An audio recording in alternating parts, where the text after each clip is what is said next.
তোমার মাকে এই ৩টি কথা কখনোই বলবে না, না হলে সারা জীবন পস্তাবে। তোমার মা যদি আজ বেঁচে থাকে তাহলে এই ভিডিওটি শেষ পর্যন্ত দেখো। নাম্বার ১, মা যখন কোনো উপদেশ দেবে তখন তাকে এটা কখনোই বলবে না যে, মা তুমি কিছুই জানো না। মনে রাখবে, যখন তুমি কথাও বলতে জানতে না তখন তোমার মা তোমাকে কথা বলা শিখিয়েছে। পৃথিবীর সবথেকে বেশি অভিজ্ঞতা মায়ের কাছেই থাকে। নাম্বার ২, তোমার মাকে এটা কখনোই বলবে না যে তুমি আমার জন্য কি করেছো।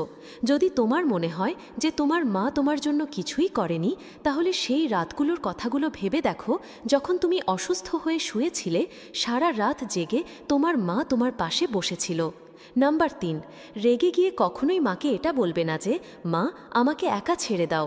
কারণ এমন একটা দিন আসবে যেদিন সত্যিকারের মা তোমাকে একা ছেড়ে দিয়ে চলে যাবে, আর তখন তুমি চাইবে একবার মায়ের সাথে যদি কথা বলতে পারতাম, কিন্তু তখন অনেক দেরি হয়ে যাবে। আর হ্যাঁ, আমাকে একজন বন্ধু ভেবে সাবস্ক্রাইব করে রাখো। জীবনে আরও অনেক কিছু শেখাবো ইনশাআল্লাহ।